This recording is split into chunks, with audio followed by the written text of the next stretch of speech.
Bitcoin is booming. We are going to look at cryptocurrency and or Bitcoin in terms of currency to transact. Believe it or not, we've sold 17 cars, Bentleys and Rolls with Bitcoin. Musk is driving so much of this market, it's fascinating. There's been a lot of news about digital currencies lately.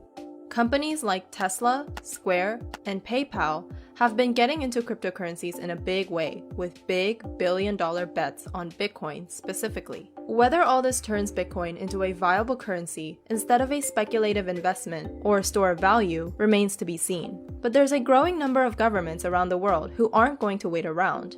The Bank of England is looking into its own digital currency. Sweden's central bank is testing an e-krona, and emerging economies have introduced pilot programs. In 2020, about 60% of the world's 65 central banks surveyed said they're running experiments on CBDC. That's up 18% compared to 2019.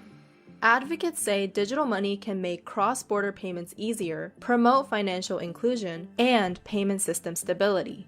But there's also a host of serious risks. Surveillance and privacy issues could arise if the central bank is able to monitor every transaction. It is being implemented across the world. China's experiment is very large scale. When the world arrives in Beijing next winter for the Winter Olympics, they are going to be using the new digital RMB to shop and to stay in hotels and buy meals in restaurants. The world is going to see a functioning CBDC very soon, within the coming year. A central bank digital currency, or CBDC, is a digital form of a country's currency operated by the central bank. Similar to cash, the central bank would issue its digital currency to allow people to make everyday transactions. Big-name investors and big-name companies are now pouring money into Bitcoin. It's adding mainstream credibility to the famously volatile digital currency. Citibank recently said Bitcoin could become the, quote, currency of choice for global trade. All of this is forcing the Fed to get more serious about the digital dollar. The US also faces pressure from competitors like China, which has been ahead of its own digital currency development. China is actually very much driving, I think, a lot of the agenda around central bank digital currency. They've been testing their version of a central bank digital currency, the DCEP, which stands for Digital Currency Electronic Payment. China has been researching how it could create a digital yuan. The country has set up massive pilot testing in major cities in the past. On February 4th, China's central bank also set up a joint venture with SWIFT, the global system for financial messaging and cross-border payments. Many governments, including the UK, Sweden, Hong Kong, Australia, and the US, are all exploring ways digital currency could work. The European Central Bank is working with the European Commission in experiments to consider the benefits of a digital euro. It'll decide whether to launch the digital euro in mid-2021. Sweden, which has one of the lowest usage rates of cash, launched a pilot program for its digital currency known as e-krona in 2019. And in Hong Kong, an experiment using digital currency to settle cross-border transactions between Thailand is being expanded. In terms of human and institutional engagement, the United States is certainly behind the scale and the scope of what China's doing, what Europe is doing, what Singapore and other individual nations are doing. But, I've never felt that being first or second is what's important here. It's not about being there first, it's about doing it right. Central bank digital currencies would operate just like the money you see when you check your bank accounts online. The digital dollars would be issued by the central bank and held directly in a citizen's digital wallet. Instead of printing physical money, the central bank would use electronic coins or notes. The digital wallet would be accessible through smartphones. Governments could also decide whether they want its citizens to create a direct account with its central banks or operate the digital currency through existing financial institutions. It is my understanding that many governments in Europe and also in Canada, they have considered their first option.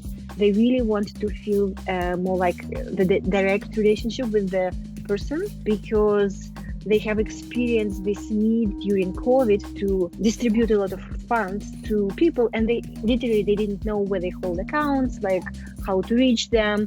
China's digital yuan is not based on blockchain, the digital ledger technology underpinning cryptocurrencies such as Bitcoin. Put simply, blockchain is a permanent record of transactions linked in order, or a chain to act as a timeline or ledger.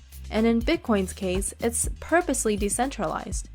Central bank digital currencies can be blockchain-based or not, depending on the design. China's digital yuan works very similarly to its existing commercial digital payments like Alipay and WeChat Pay. Users download digital wallets on their phones, where they can store their funds. This generates a QR code which can be scanned by payment terminals in shops to pay for things like food and retail items. They had that ecosystem where WeChat and Alipay enabled the use of the digital yuan. They had the ability for people who were already quite comfortable with that way of transacting. One benefit central bank digital currencies could provide is lowering the cost of cross-border payments. It's still 5% or more on average to send money from one country to another because of our antiquated correspondent banking system and the inefficiencies in our payment system. That really especially hits people on the economic margins who are maybe working overseas, trying to send money back to their families. CBDCs can also promote financial inclusion, similar to the success of M-Pesa, Kenya's mobile payment service. Still, there's debate on how this would play out. I think there's a huge debate around, for example, are you going to be required to produce a ID and say proof of address to use central bank digital currency? Today, I don't need to show ID or show proof of address to receive a cash payment.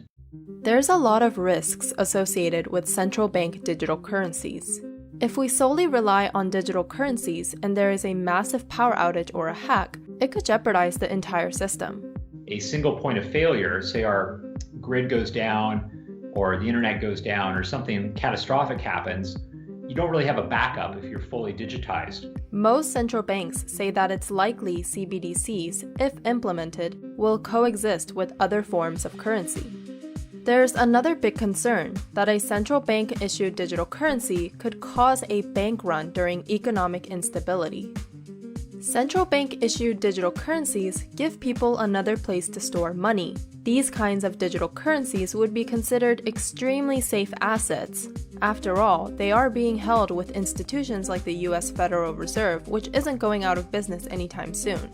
In times of economic uncertainty, people may be more likely to pull their funds from commercial banks and quickly then stockpile the safe digital currency stored at the Fed. This could make the financial crisis more unstable. Privacy can also become a huge issue, depending on how the digital currency is designed. There is a danger that we might end up creating a central honeypot of data. So I think we need to be really careful not to do that. Payment data is really sensitive. We don't want to gather a lot of it in one place, and we need to think very carefully about how that data is protected and whether or not someone needs to collect that data at all. In August 2020, the Federal Reserve Bank of Boston announced a multi-year collaboration with MIT to research central bank digital currency. The research project would explore new and existing technologies to build and test a hypothetical digital currency platform. We are very much still in the research phase of this, and I think it's going to take at least a few more years of research to really sort through some of these problems. Our plans are to release our first prototype as open source code this upcoming summer of 2021, and along with that, a white paper which describes a lot about what we've learned. On February 24, 2021, Fed Chairman Jerome Powell said the U.S. Central Bank will engage with the public on the digital dollar this year. This is going to be the year in which we engage with the public pretty actively. We have a functioning financial system and a banking system. We need to be careful with our design of the digital dollar that we don't create something that will undermine that very healthy market-based function. I think it's going to happen sooner than that. And the reason is because of this competitive challenge from China and also this rapidly growing cryptocurrency space and the fact that we are in a pandemic still. And I think you're starting to see ideas like universal basic income and stimulus payments become a more regular feature of our economy.